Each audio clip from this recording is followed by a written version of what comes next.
Hey everybody, I wanted to make a video today on just enjoying the present.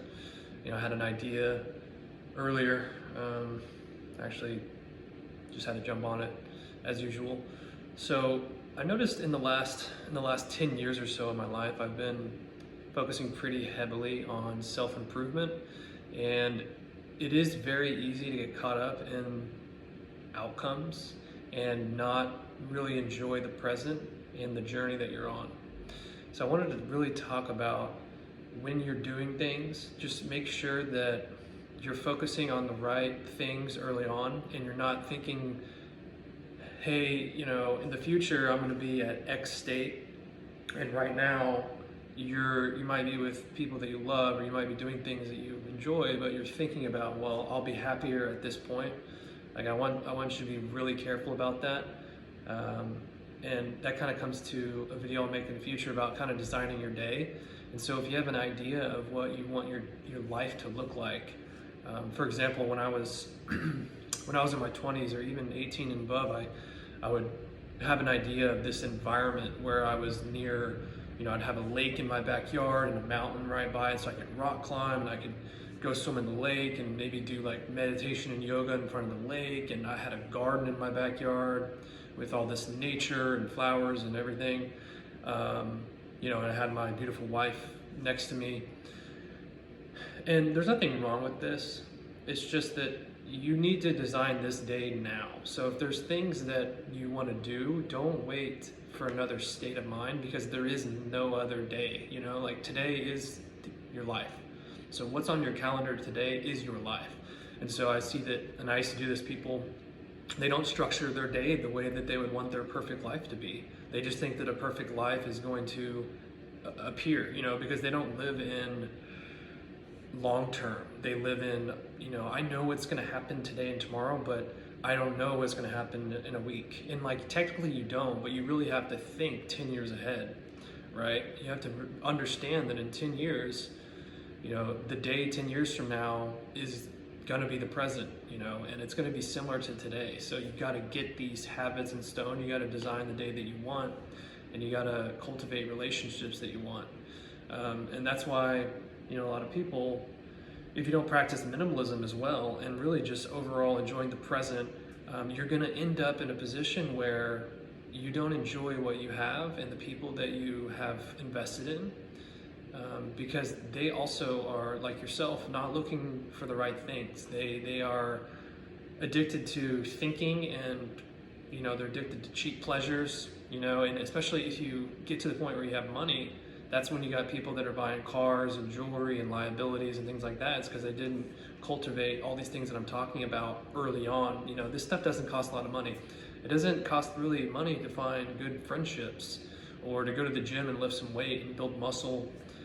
Or set up some automated investing into passive index funds, just meeting great people, taking care of your body, right? Eating healthy foods. You can do that now. You don't need to wait.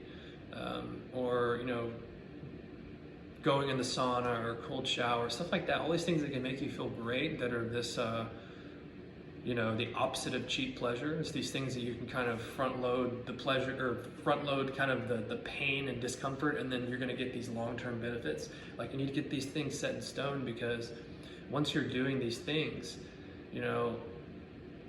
by the time 3 p.m. comes around, I've done so many things that they might be uncomfortable, but I love doing them.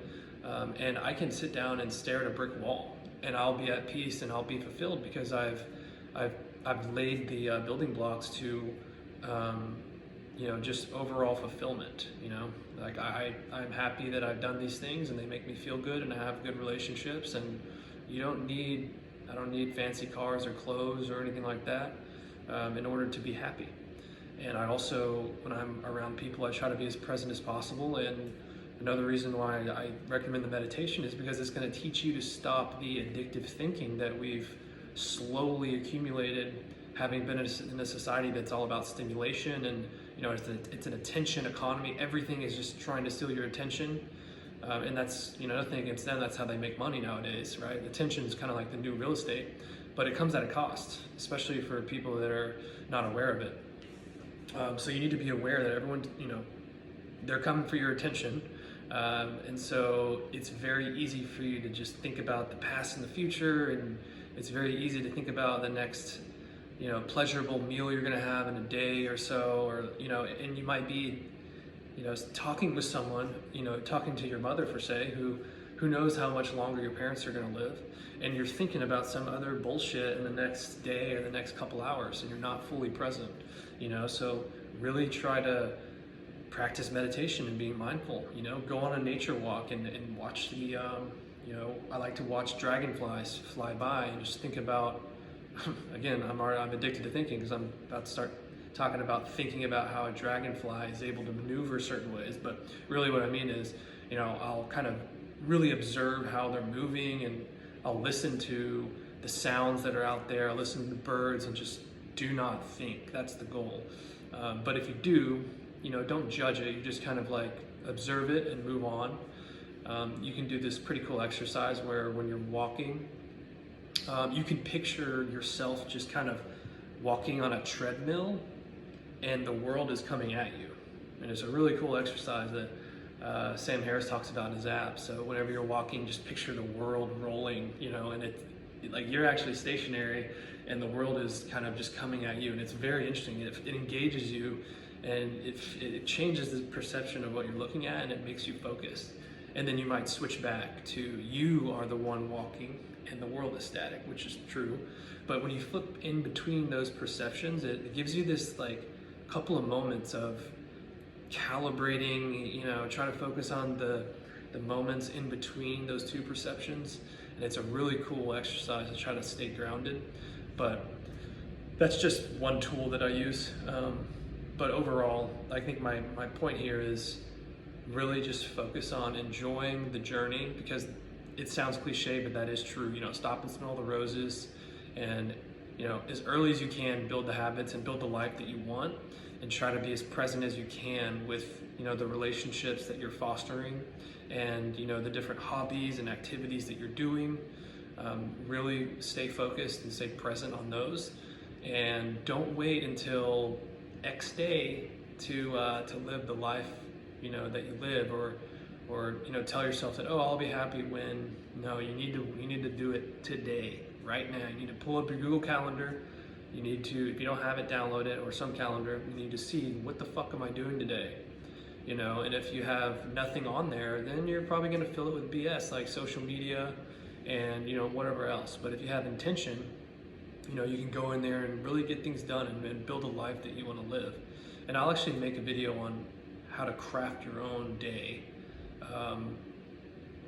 Probably, I might do it today actually, but yeah, that's pretty much it. So enjoy the journey, try to be as present as possible.